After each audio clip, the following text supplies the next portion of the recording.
معزز سامعین گرامی قدر، غزوہ بدر کے احوال کو آپ لوگوں کے سامنے رکھا۔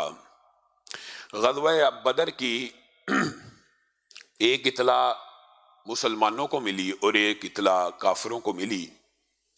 جب غزوہ بدر اختتام کو پہنچا تو رسول اللہ صلی اللہ علیہ وسلم نے جنگوں کے اندر ایک سنت کو اپنایا۔ وہ سنت یہ تھی کہ رسول اللہ صلی اللہ علیہ وسلم نے وہاں پہ 3 دن قیام کیا، اور پھر یہ رسول اللہ صلی اللہ علیہ وسلم کی ایک مستقل سنت ہو گئی، اور محدثین نے، فقہا نے ان 3 دن کے قیام کے حوالے سے بہت سی آراء رکھی ہیں۔ جو چاہتا ہے وہ ان کا تفصیل سے مطالعہ کر سکتا ہے۔ مختصر یہ کہ رسول اللہ صلی اللہ علیہ وسلم 3 دن قیام جہاں پہ بھی فتح حاصل کرتے تھے وہاں پہ اس لیے رکھتے تھے کہ پہلی بات، جو ساتھی بیمار ہیں، جو زخمی ہو گئے ہیں، ان کی اچھی طرح دیکھ بھال ہو جائے، جو فوت ہو گئے ان کے جنازوں کا، ان کے کفن دفن کا انتظام ہو جائے، جو مال غنیمت ملا ہے اس کی مناسب تقسیم ہو جائے۔ اسی طرح ایک حکمت یہ بھی ہے کہ جن کو شکست دی ہے وہیں پہ ٹھہر جانا اس بات کی علامت ہوتا ہے کہ ہم منتظر ہیں، اگر تم پلٹ کر وار کرنا چاہتے ہو ہم یہیں پہ بیٹھے ہیں، ہم تم سے خوف زدہ نہیں ہیں، ہم تم سے ڈرنے والے نہیں ہیں۔ اس طرح کی دیگر حکمتیں بھی فقہا نے بیان کی، تو رسول اللہ صلی اللہ علیہ وسلم نے سنت کو بھی اپنایا۔ آپ کے سامنے غزوہ بدر کے بعض قیدیوں کا ذکر کیا۔ اب یہ معاملات تو ادھر چل رہے ہیں، اور ادھر مکہ مکرمہ میں سب سے پہلی اطلاع غزوہ بدر میں شکست کی ابن عبداللہ الخزاعی نے جا کے دی، اور وہ اونٹ کو خانہ کعبہ کے قریب، بیت اللہ کے قریب باندھتا ہے، اور عجیب و غریب انداز میں، مرثیے کے نوحے کے انداز میں عتبہ مارا گیا، شیبہ مارا گیا، ابو جہل مارا گیا، ولید مارا گیا، امیہ بن خلف مارا گیا۔ اب مکہ کے لوگ اپنے ان سرداروں کے نام سن رہے ہیں اور کہہ رہے ہیں یہ کوئی پاگل ہے، یہ کوئی خپتی ہے، یہ کوئی مجنون آدمی آ گیا ہے۔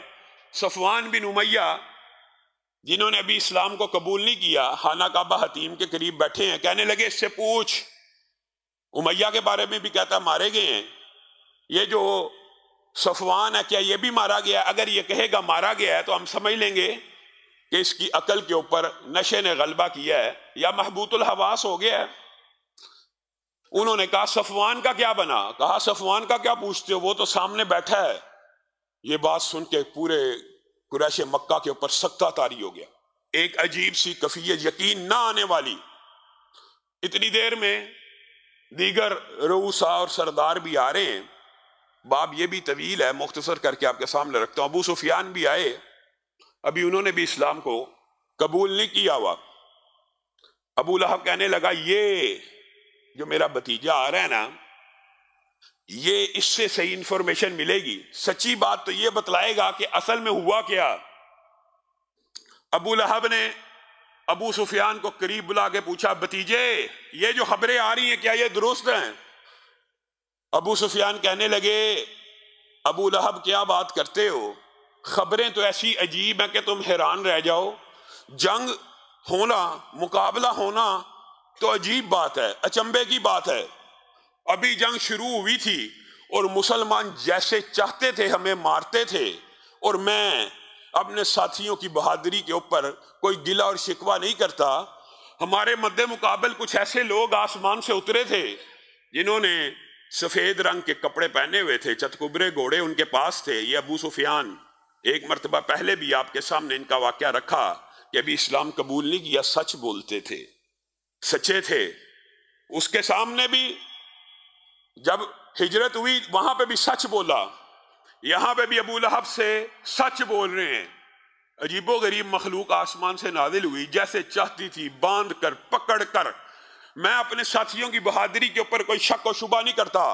ابو رافع وہ غلام جن کو رسول اللہ صلی اللہ علیہ وسلم نے آزاد کیا تھا، اس وقت آپ کو پتہ ہے وہ ادھر ہی تھے، اور ابو لہب کو جب یہ واقعہ جناب ابو سفیان سنا رہے ہیں، اچانک پردے کی اور سے کہنے لگے اللہ کی قسم وہ آسمان سے نازل ہونے والے فرشتے تھے جو تمہیں قتل کر رہے تھے۔ ابو لہب کے دل کو چوٹ پہنچی اور اس نے ابو رافع کو نیچے گرایا کشتی کے اندر۔ وہ مضبوط طاقتور رسول اللہ صلی اللہ علیہ وسلم کا یہ چچا بڑا مضبوط طاقتور تھا، اور اس نے ابو رافع کو زمین پہ گرایا، اس کو زد و کوب کیا۔ تو ام فضل نے اپنا لکڑی کا ڈنڈا اٹھایا اور ابو لہب کے سر کے اوپر دے مارا کہ اگر میرا خاوند موجود نہیں ہے تو کیا سمجھے گا کہ اس کے غلاموں کے اوپر ظلم کرے گا؟ ایسا نہیں ہو سکتا۔ یہ خبر اتنی سنگین تھی، محدثین مورخین نے لکھا ہے قریش مکہ کے لیے، کہ ابو لہب اس خبر کے سننے کے بعد 7 دن کے اندر اندر مر گیا، صرف خبر کے سننے کے بعد۔ اللہ تعالیٰ نے ایک پھوڑا طاعون نما اس کو نکالا تھا، پہلی لاٹھی ام فضل نے سر پر ماری، دماغ ٹھکانے آ گیا، اتنے غم میں مبتلا ہوا، وہ سارے دوست ساتھی مارے گئے۔ یہ خود آپ کو پتا جنگ بدر میں ایک وجہ سے شرکت نہیں کر سکا تھا، لیکن اس نے اپنے بدلے میں ایک بندہ بھی بھیجا تھا۔ مختصر یہ کہ پہلی بات جیسے ہی خبر پہنچی ابو لہب نے سنی، 7 دن کے اندر اندر مارا گیا۔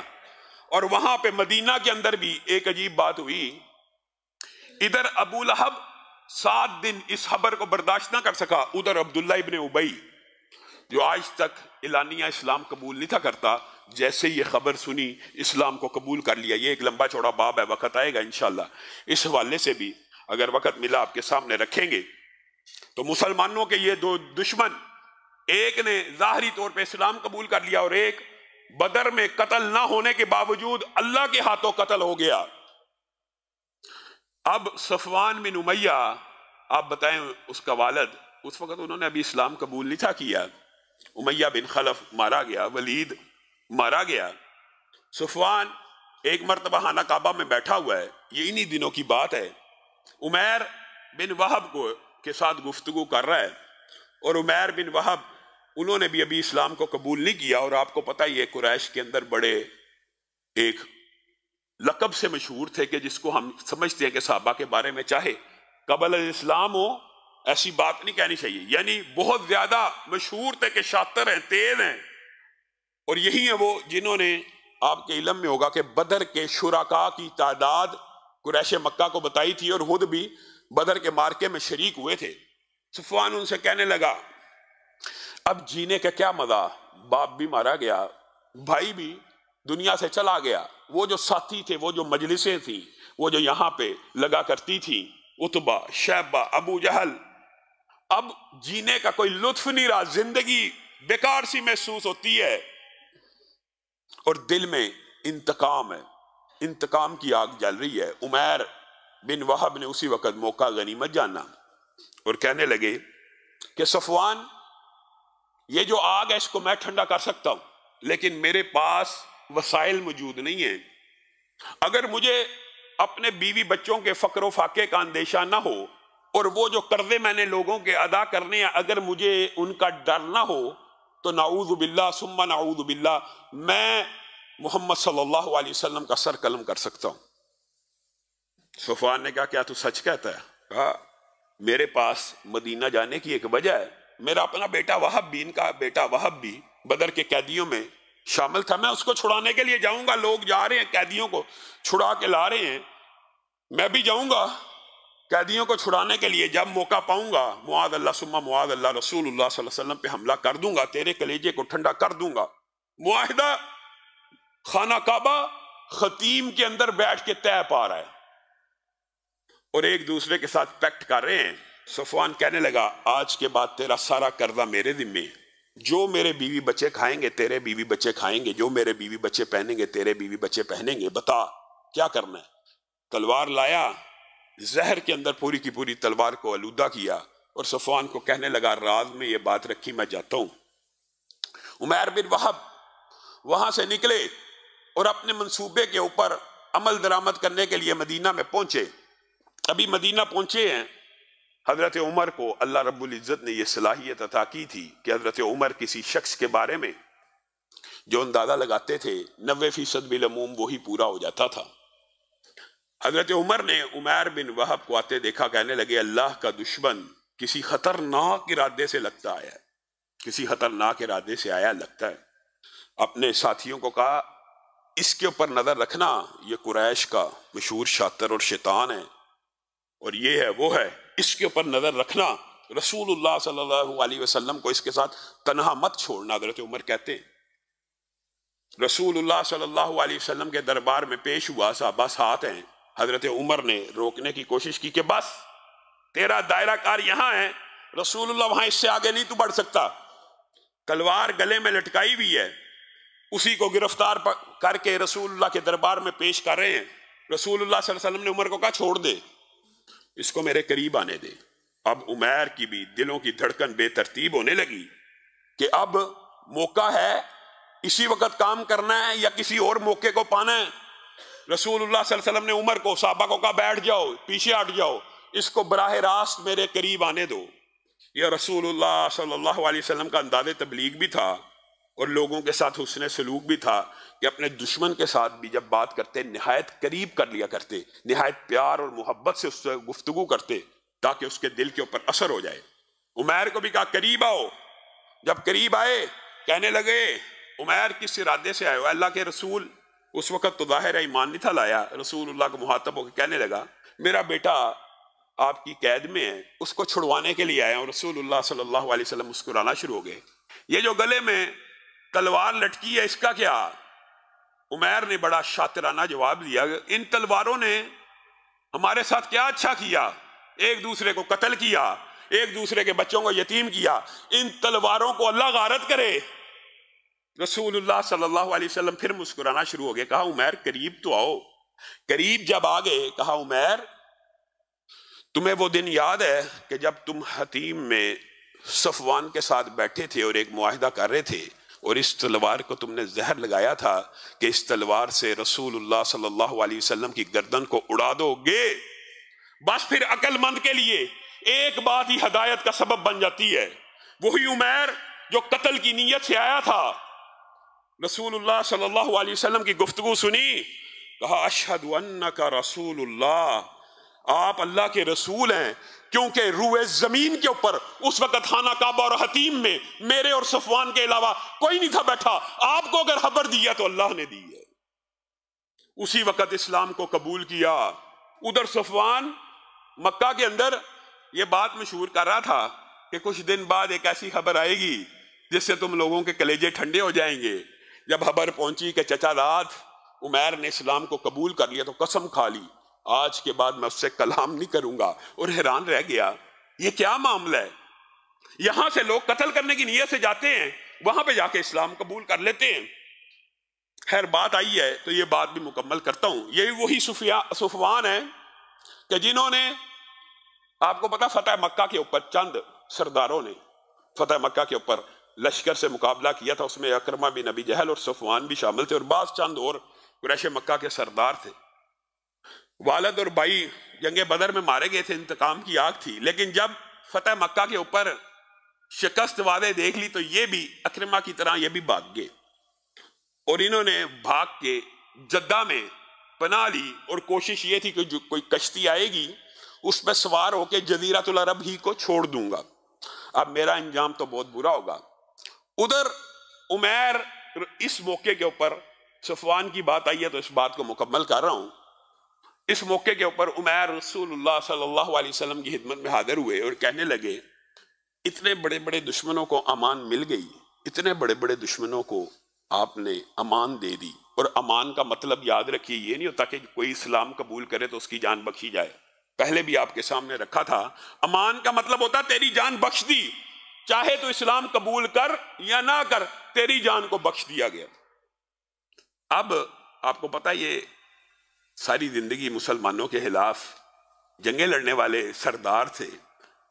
عمیر رسول اللہ صلی اللہ علیہ وسلم کی بارگاہ میں آئے، کہنے لگے ہر دشمن کو، ہر مخالف کو آپ کے سایہ رحمت میں جگہ مل گئی، کیا صفوان کو امان نہیں مل سکتی؟ عمیر تو چاہتا ہے صفوان کو امان مل جائے؟ ہاں میں چاہتا ہوں، میرا چچا داد ہے، میرا بھی رشتہ دار ہے، سارا قریش ہمارا رشتہ دار ہے، جہاں پہ اتنی عزتیں اکرام اپنے قبیلے کو مل رہا ہے، صفوان کو بھی امان دے دیجئے. جا عمیر، تو نے مانگی میں نے عطا کی. اللہ کے رسول صفوان کیسے مانے گا؟ یعنی خود بھی یقین ہے کہ اتنے جرائم ہیں کہ صفوان کیسے مانے گا کہ رسول اللہ صلی اللہ علیہ وسلم نے امان دے دی؟ بعض روایات میں آتا ہے رسول اللہ صلی اللہ علیہ وسلم نے اپنی چادر دی، بعض میں آتا ہے امامہ دے دیا کہ جا اس کو دکھا دی رسول اللہ نے تیری امان نشانی کے طور پہ یہ چادر اور امامہ دے دی ہے۔ اب عمیر صفوان کے پیچھے پیچھے تعاقب میں جدہ پہنچتے ہیں، کشتی پہ بیٹھ چکے ہیں، اور صفوان نے جب عمیر کو دیکھا تو کہنے لگا اللہ کی قسم میرے سے کلام نہ کری، تیرا میرا معاہدہ ہوا تھا اور میں نے اللہ کی قسم کھائی تھی اور میں تیرے ساتھ کبھی کلام نہیں کروں گا۔ صفوان کیوں اپنے آپ کو ہلاکت میں ڈالتے ہو؟ اور یہ عربی زبان کا مشہور مکالمہ ہے اور عربی ادب میں ہی اس کا پڑھنے کا جو لطف ہے، اردو میں کوشش کریں گے آپ کے سامنے کچھ رکھیں۔ کیوں اپنے آپ کو ہلاکت میں ڈالتا ہے؟ رسول اللہ صلی اللہ علیہ وسلم نے تجھ جیسے مجرم کو بھی امان دے دی ہے، میرے جیسے مجرم کو ممکن نہیں ہے۔ یہ امامہ دیکھ رہا ہے، یہ چادر دیکھ رہا ہے، یہ رسول اللہ صلی اللہ علیہ وسلم نے بطور نشانی عطا کی ہے۔ کیا باتیں کر رہا ہے؟ مجھے امان مل سکتی ہے؟ کبھی نہیں مل سکتی۔ اور فدا کا ابی و امی، یہ عمیر نے تبلیغی حکمت عملی کو اختیار کیا۔ صفوان تجھ پہ میرے ماں باپ قربان ہو تاکہ دل نرم پڑ جائے۔ صفوان میرے سے کلام کر، تجھ پہ میرے ماں باپ قربان ہو۔ ہوا افضل الناس، ہوا احلم الناس، ہوا افضل الناس، ہوا احلم الناس۔ اے صفوان تجھے کیا پتا رسول اللہ صلی اللہ علیہ وسلم کیا ہیں؟ وہ لوگوں میں سب سے زیادہ افضل ہیں، وہ لوگوں میں سب سے زیادہ حلیم ہیں، وہ لوگوں میں سب سے زیادہ رحم کرنے والے ہیں۔ ہوا اجود الناس، وہ لوگوں میں سے سب سے زیادہ سخی ہیں۔ تو اپنی امان کی بات کرتا ہے؟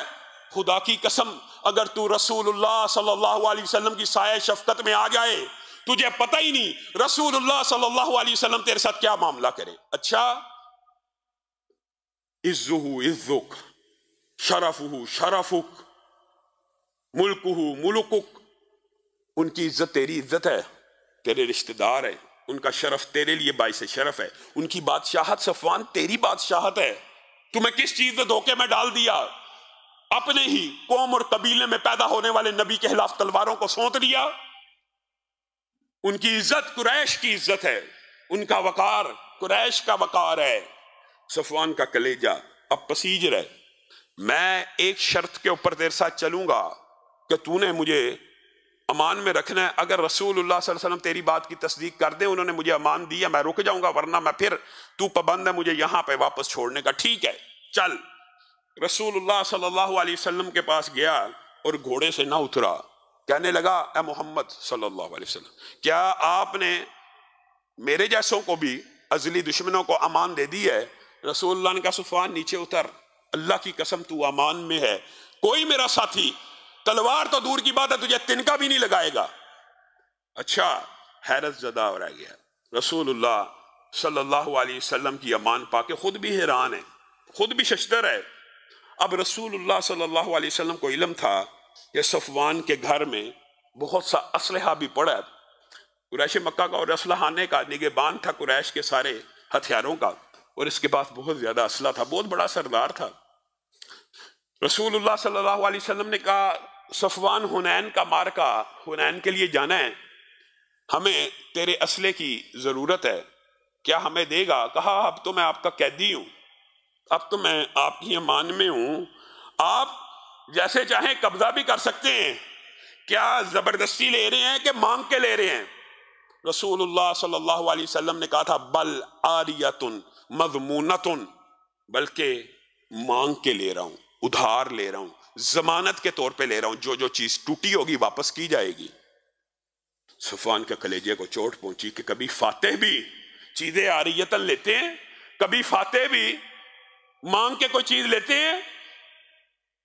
دل کے اندر تبدیلی آنا شروع ہو چکی ہے، کہنے لگا آپ کو عطا کیے۔ رسول اللہ صلی اللہ علیہ وسلم کے ساتھ حنین کے مارکے میں شریک ہوا اور رسول اللہ صلی اللہ علیہ وسلم سے کہا مجھے 4 مہینے عطا کیجئے، میں اسلام کو سٹڈی کرنا چاہتا ہوں، اگر 4 مہینوں میں میرے ذہن میں اسلام سچا مذہب ہوا قبول کر لوں گا، نہیں تو آپ کا راستہ چھوڑ دوں گا، آپ اپنا کام کرنا، میں اپنا کام کروں گا۔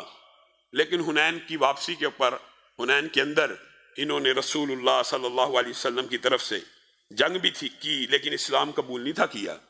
حنین کے مارکے سے واپس آئے، صفوان خود بیان کرتے ہیں میں بطور مسلم تو حنین میں شامل نہیں تھا ہوا، لیکن رسول اللہ صلی اللہ علیہ وسلم نے مجھے اتنا عطا کیا، ایک ایک لمحے کے اوپر، ایک ایک میل کے اوپر، ایک ایک سفر کے اوپر، ہر لحظہ، ہر آن مجھے اتنا دیا کہ میرے دل سے نفرت، بغض، حسد کی ایک دیوار ٹوٹتی چلی گئی۔ وہ جو 4 مہینے کا میں نے محمد الرسول اللہ صلی اللہ علیہ وسلم سے ٹائم مقرر کیا تھا، صرف 3 ہفتے نہیں تھے گزرے، میں نے رسول اللہ کے سامنے، ان کے دربار میں، ان کے سامنے بیٹھ کے کہا تھا اشہد انک رسول اللہ، اے اللہ کے رسول، آپ یقیناً اللہ ہی کے رسول ہیں۔ یہ اخلاق، یہ معاملات، یہ حسن تعامل آپ کے علاوہ کوئی نہیں کر سکتا۔ یہ وہی صفوان ہیں کہ پھر جن کے خاندان کے اندر عظمتوں کی داستان ہے۔ میرے بھائیوں، آپ کو کچھ لوگوں نے گمراہ کیا ہوا،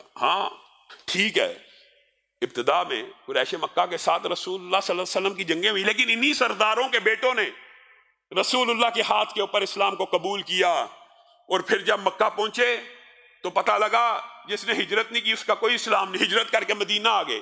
یہاں آ کے پتہ چلا کہ فتح مکہ کے بعد کوئی ہجرت نہیں۔ حضرت عباس کے پاس ٹھہرے، رسول اللہ صلی اللہ علیہ وسلم نے کہا تو ہجرت میں تخیر کر چکا ہے، واپس مکہ چل، اسلام کی تبلیغ کر۔ پھر انہوں نے ساری زندگی اسلام کی تبلیغ کی۔ ان کا بیٹا عبداللہ، وہی عبداللہ جس کے بارے میں مشہور ہے کہ اس کے گھر میں مکہ میں چولہا نہیں تھا پوجا کرتا، کس کے لیے؟ غریبوں کے لیے، مفلسوں کے لیے، مزدوروں کے لیے۔ پھر یہاں پہ انہی صحابہ نے جو پہلے رسول اللہ صلی اللہ علیہ وسلم کے خلاف تلواروں کو بے نیام کرتے تھے، اسلام قبول کرنے کے بعد عظمتوں کی داستانیں رقم کی۔ اللہ رب العزت جو کہا گیا، جو سنا گیا، اس کو سمجھنے کی توفیق عنایت فرمائے۔